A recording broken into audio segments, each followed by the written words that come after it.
되는 게 아닌데, 그러니까 동성애 아닌 예를 들고 와서 동성애 법을 지지한다는 거죠. 한마디로. 그러니까 이 사람이 남자예요. 그리고 자기도 남자라고 생각을 해요. 그런데 행동하는 게 남들이 보기에는 여자같이 행동을 하는 거예요. 그러니까 머리 기르는 걸 좋아하고, 그러니까 남들이 보기에는 이 사람이 여자같이 행동하는데 그 사람이 자기가 생각하는 남자라고 생각하는데 남들이 이걸 차별하지 못하게 하는 법이다라고 저기서 주장한다는 거죠. 네, 그러니까 어떻게 보면은 자기 원래 노림수는 동성애를 이렇게 지지하기 위해서 만드는 그런 건데, 왜냐면 남자가 그냥 여자처럼 할 리가 없잖아요. 근데 이럴 수도 있다 그러면서 이 법은 통과되네. 그렇기 때문에 이 법을 통과시켜야 된다. 그렇게 주장하려고 그러는 것 같아요. 동성애들. 그러니까 이제 자기들이 이걸 통과시키고 싶어서 네. 조금 다른 예를 갖다 붙여서 이렇게 한다는 거죠. 알겠습니다. 이제 이해가 잘 되네요. 혹시 뭐 이걸 촬영해야 되는데 내가 여기 서 있어야 돼요? 아니요, 괜찮아요. 오케이. 그다음 또 질문 있어요? 네.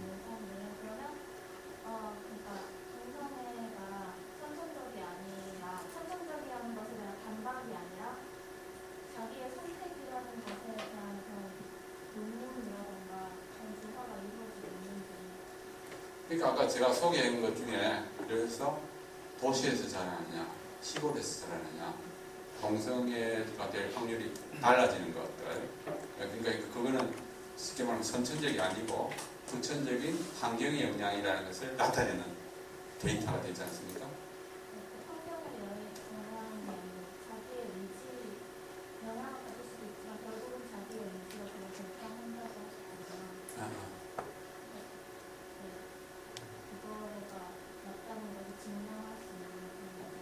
그러니까 이제 우리가 어떤 것을 아까 제가 말씀드렸듯이 어떤 동성애를 형성했을 때 자기 의지가 몇 퍼센트고 환경이 몇 퍼센트 이거를 우리가 증명해낼 수가 없습니다. 그건 뭐 우리가 알 수가 없어요. 우리 인간의 마음을 분석해서 이 동성애자 될 때 의지가 한 50% 없고 뭐 여인이 50% 이러면은 할 수가 없습니다. 그래서 우리가 할 수 있는 것은 뭔가 하면은 저쪽 편도 마찬가지. 저쪽 편도 그건 할 수가 없으니까 어쩔 수 없이 있다는 게, 그러니까 아까 말했던 뭐 두뇌라든지 유전자라든지 이런 거를 해서 논문을 내듯이 마찬가지 우리도 할 때는 환경의 영향을 받았다, 후천적이다 이런 것을 이제 뒷받침하는 설문조사 뭐 이런 것을 이제 내는 거죠. 그래야지 이제 저쪽 편 주장이 아니다는 것을. 예를 들어서 일란성 쌍둥이의 동성애 일치율 이런 것도 마찬가지죠. 만약에 선천적이라면 똑같은 유전자를 갖고 엄마 뱃속에서 호르몬이 영향을 받았는데 왜 한쪽은 동성애자가 안 되느냐. 그런데 결국에는 우리는 한 사람은 동성애자가 되기로 자기가 선택한 것이고. 근데 결국 그거죠. 근데 이제 그걸 바로 보일 수는 없고, 그러니까 이제 이런 쉽게 말하면 증거들을 통해서 우리께 더 맞다 이렇게 하는 거죠. 네. 전 1학번 법 전공하고 있는 신나원이라고 하는데요. 현재 우리나라에서 진행되고 있는 동성애 차별 금지법의 입법 과정이 지금 어떻게 되고 있는지 궁금합니다. 그러니까 통과가 된 건지 아니면 통과되기 전에 반대 그런 상황을. 그러니까 아까 제가 말했듯이 2007년에 법무부에서 입법 예고했어요. 차별금지법을 2006년도에 국가인권위에서 만들라 이렇게 공고를 했고 2007년도에 법무부에서 입법 예고했습니다. 그래가지고 다 만들라 그랬어요. 그래가지고 뭐 10월 2일인가 해가지고 3주 기간을 줬습니다. 그래가지고 그 기간 동안 아무런 반대가 없으면 만들려고 했어요. 근데 이제 그 3주 동안에 열심히 목소리를 내서 결국 그때가 노무현 마지막 때입니다. 그 다음 해가 이제 대통령 선거였었어요. 그래서 노무현이가 이제 절대 안 내려가지고 그거를 이제 안 하는 걸로 그거를 빼고 정부를 넘겼고 그러니까 성적 지향을 빼고 국회에 넘기니까 동성애 옹호 쪽에서는 그걸 만들지 마라. 동성애가 빠졌으니까. 그래서 결국에는 이제 무사히 됐죠. 그래가지고 이제 2007년도에 한번 그런 시도가 있었고 그 다음에 2010년도에도 한번 살짝 하려고 그랬습니다. 이제 입법용까지는 안 가고 그때도 이제 좀 우리가 열심히 만들었고 올해는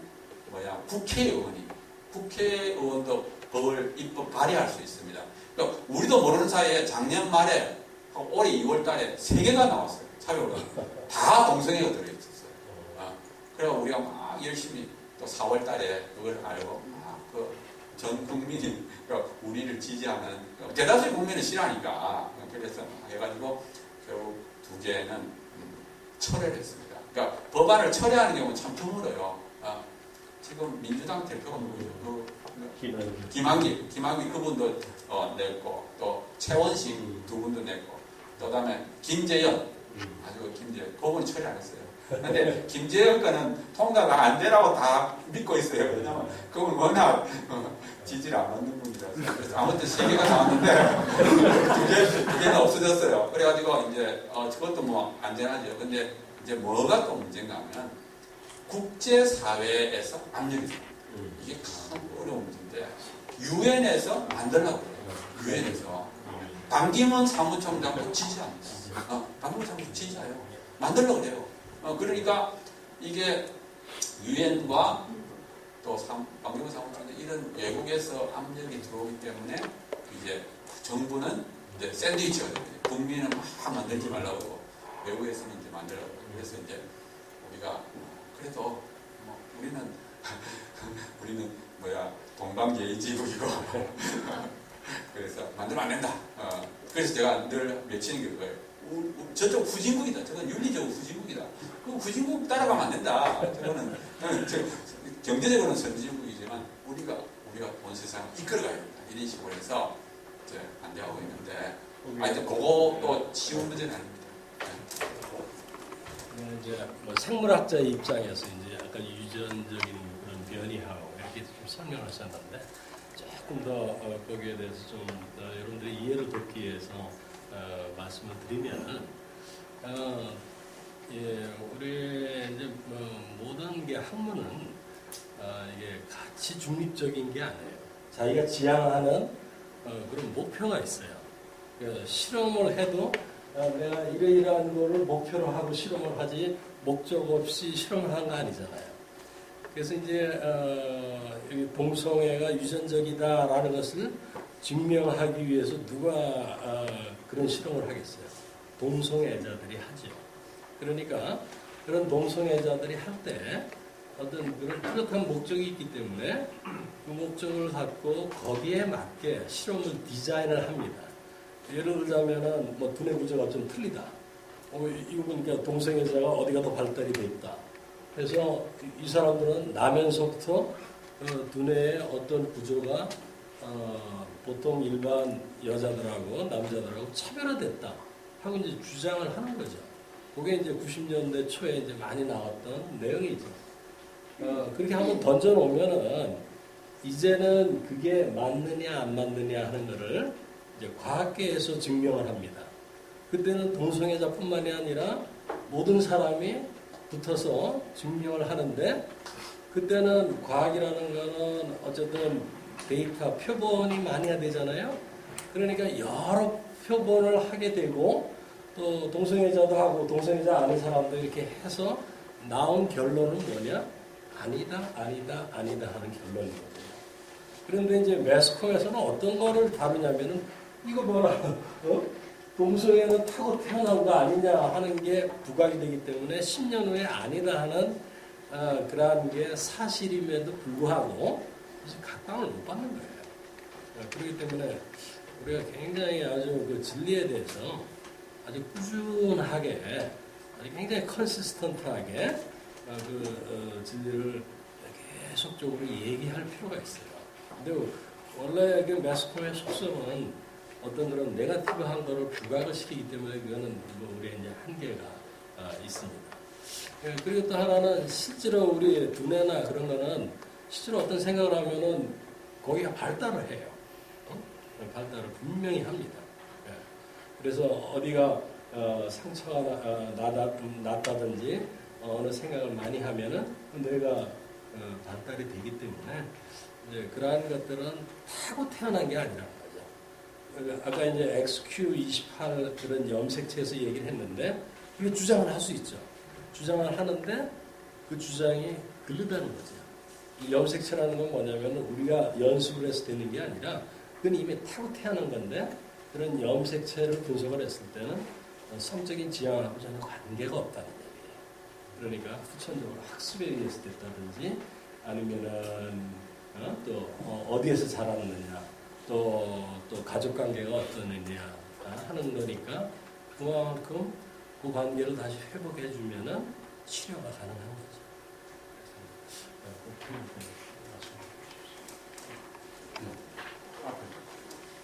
네, 이 차별금지법이라는 게 어쨌든 법이기 때문에 법이 제정될 때는 법의 이념상인데 그 개인의 뭐 자유나 판단, 그리고 인권이라고 생각할 수 있는데 그리고 뭐 사회 정의에 비춰봤을 때 필요하다고 생각이 되면 입법이 되는 걸로 알고 있는데 제가 생각하기에는 지금까지 사회 구조상 이들에 대한 인권 침해나 이들이 그 동성애라는 그걸로 인해서 많은 피해를 받은 것 또한 부정할 수 없는 사실이라고 생각을 하고 이 차별금지법 안에는 이런 그 피해를 방지할 수 있는 그 최소한의 장치를 마련하자 이런 의도도 분명히 있다고 저는 생각이 되는데 지금과 같은 형태로 통과가 된다면 아까처럼 이렇게 우리가 윤리적으로 잘못된 것들도 잘못됐다고 말할 수가 없는 상황이 처하게 되지만 또 이런 법이나 이런 제도 자체가 또 계속적으로 없이 진행이 된다면 이들이 그 동성애라는 이 한 가지 때문에 계속적인 차별과 불법적인 대우 이런 것들을 받아야 된다는 것 또한 문제가 될 수 있는데 그렇다면 지금 생각하시기에는 이 법을 수정을 해서 그러니까 우리도 우리의 권리와 우리의 주장을 펼칠 수 있고 저들도 최소한의 피해에 대해서 방어를 그러니까 보호를 받을 수 있게 이렇게 나아가야 된다고 생각을 하시는지 아니면 저들이 하는 행위 자체가 비도덕적이고 비윤리적이고 비이성적이기 때문에 구제받을 필요가 없다고 생각을 하시는 건지 거기에 대해서 예, 제가 아까 말 중에도 말했는데 동성애 자체는 나쁩니다. 동성애 자체는 비윤리적이에요. 그렇지만 우리가 동성애자를 예를 들어서 불리하게 억울하게 만드는 건 안 됩니다. 그 사람들도 기본적인 인권은 보장을 받아야 돼요. 예, 그게 핵심입니다. 근데 이제 왜 차별금지법에 우리가 들어가는 걸 반대하는가 하면요. 이 차별금지법 자체가 구조가 어떻게 됐는가 하면 한쪽의 인권을 옹호하기 위해서 다른 쪽의 인권을 무시를 하거나 아주 금지를 시킵니다. 쉽게 말하면 이 사람이 그 말을 들으면 기분이 안 좋아요. 그러면 그 기분이 나쁜 그 사람에게 마치 권총을 주는 거예요. 기분 이제 말로써 상처를 받잖아요. 동성애자는 비윤리적이야 하는 말을 들을 때 동성애자 기분 좋겠습니까? 안 좋지. 그럼 야, 이 권총 하나 갖고 있다가 비윤리적이라고 할 때 탁 죽여버리라. 이런 예를 들어서 그러니까 너는 비윤리적이 말했지 넌 감옥에 가야 돼. 그러면 쉽게 말하면 한쪽의 인권은 아주 옹호가 되겠지. 뭐 찍소리 못하니까 그 주위의 사람들은 이제 동성애 건드리지 못하는 거예요. 그러니까 그 사람의 권리는 완전 100% 보장이 되지만 그 주위에 그거를 받아들일 수 없는 사람들, 그 사람들의 인권은 완전히 밑바닥으로 떨어지는 거예요. 그래서 이 법이 나쁘다는 거예요. 우리가 동성애자의 인권을 존중하지 말자는 게 아닙니다. 그래서 우리가 늘 주장하는 게 뭐냐면은 기존에 있는 법을 현재 만들어져 있는 법이 있습니다. 그러니까 우리가 지금 우려하고 있는 것들이 있잖아요. 뭐 동성애자들이 실제 삶에서 억울한 일을 당한다는 것을 현재 기존의 법을 조금만 더 보완하면은 또 실제로 적용할 때 좀 더 적용할 때 더 잘 적용하면 충분히 커버가 된다는 겁니다. 그러니까 지금 외국의 경우는 어떤 경우인가 하면은 외국에는 사실은 이제 이 동성애 차별금지법이 나오고 이럴 때 보면 한 100년 전에는 동성애자들을 막 이렇게 아주 심하게 했어요. 거기서는. 우리나라는 그런 예가 없습니다. 우리나라 동성애자 감옥에 넣고 뭐 이렇게 뭐 치료한다고 해서 막 이렇게 아주 전기 치료하고 쉽게 말하면 옛날에 그랬어요. 서구 사회는 동성애자들은 마귀다, 마귀 새끼다 이래가지고 전기 치료, 막 전기 충격 주고 그 마음속에서 빼내야 된다 이런 식으로 해서 아주 쉽게 말하면 끔찍한 일들을 자행했습니다. 사실은. 그렇기 때문에 차별금지법을 만들까 할 때 그게 타당성이 있는 거예요. 우리나라는 동성애자 잡아서 뭐 그렇게 전기충격 한 번도 없습니다. 우리는 진짜 신사적인 나라예요. 동성애자들이 그렇게 억울한 일을 당한 게 없어요. 그래서 제가 이 국가인권위원회 보고서를 보면은 자기들이 사례를 쫙 모아놨습니다. 차별이라는 사례. 그래서 내가 도대체 우리나라에 차별이 무슨 사례가 있느냐. 물론 이제 그 보고서를 보면 외국 사례를 많이 넣어놨어요. 외국에 뭐 이 끔찍한 일들이 일어나는 걸 쭉 넣었는데 한국에는 어떤 것이 있느냐. 예를 들어서 자녀가 동성애자다. 그럼 엄마 아빠가 방에 가둬버려요. 그런 사례. 그러니까 어떻게 보면 충분히 있을 수 있잖아요. 부모가 동성애를 못하도록 하기 위해서 방에 가다니까. 그런 거예요. 보니까 참, 그러고 이제 아까 말했던 대로 국민일보에 나온 기사, 뭐 한기총에 있는 성명서, 뭐 예를 들어서 뭐 상담할 때 동성애는 안 좋다. 이게 전부 다 차별이에요. 모든 차별. 그러니까 이 사람들의 목표는 뭔가 하면 이런 걸 다 없애야 된다는 거예요. 그러니까 이거를 내가 왜 걱정하는가 하면 이 교회에 계시는 분들이 너무 사람들이 좋아요. 우리가 너무 착해 너무 빠져가지고 저쪽의 주장이 지금 얼마나 무서운 주장인지 모르고 근데 저 사람들을 돌봐줘야 된다. 맞아요. 나도 그거 찬성합니다. 근데 그 사람들 마음속에 어떤 목표가 있는지를 모르는 거예요. 저 사람들의 목표는 거기에서 끝나는 게 아니에요. 정말 우리의 입을 딱 자크를 채우는 게 목표입니다. 그리고 동성결혼으로 가야 된다. 그래서 제가 아까 말했던 대로 현실적으로 우리나라에 실제적으로 이렇게 뭐 직장 생활에서 이렇게 동성애자라는 이유로 차별받는 것이 그렇게 많지가 않습니다. 자기들이 조사한 거예요. 자기들이 조사했는데도 많지가 않고 실제 법으로서도 충분히 커버될 수 있습니다. 그러니까 구태여 차별금지법에는 그러니까 제가 이제 늘 주장하는 게 차별금지법에는 모든 사람이 동의한 걸 봐라. 우리가 성별, 인종, 피부색 뭐 이런 거는 다 동의하잖아요. 그런 거는 넣어도 상관없지만 이게 한쪽 사람은 들어가면 안 된다. 결사적으로 들어가면 안 된다는 걸 그걸 왜 넣느냐는 거예요. 그러니까 그거는 이제 아까 말했던 인권 보장은 우리가 충분히 공유합니다. 그렇게 해야죠. 그런데 차별금지법에 넣지 않고도 그 목표가 된다는 거예요. 또 안녕하세요. 그 법학부 장관입니다. 예. 제가 질문하고 싶은 게 이제 그 동성애자를 옹호하는 분들이 이제 동물에도 동성애가 나타나고 사람뿐만이 아니라 그래서 그것 때문에 동성애도 이제 자연스러운 거다라고 주장하시는 분들이 계신데 그거에 대해서 어떻게 생각하시는지? 네. 하여튼 뭐 다양한 질문이 나온 게 좋네.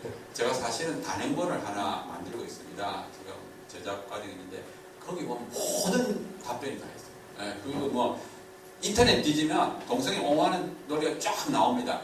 그걸 전부 다 반박하는 책이에요. 그러니까 그것도 하나의 대표적인 논리 중에 하나인데 동성애가 동물들도 한다. 그러니까 이건 보편적인 현상이다. 인간만 하는 게 아니다. 이렇게 주장을 하거든요. 근데 이제 제일 보면 이제 경희대학교 유정치 교수님이 있습니다.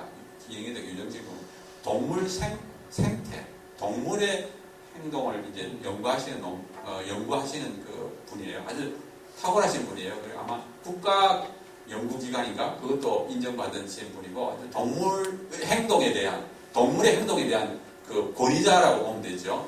그분이 이제 하는 말이 뭔가 하면은 동물에는 동성애가 희귀하답니다. 그러니까 이제 저쪽 주장은 뭔가 하면 희귀하지만 그래도 있다. 있는 건 사실이에요.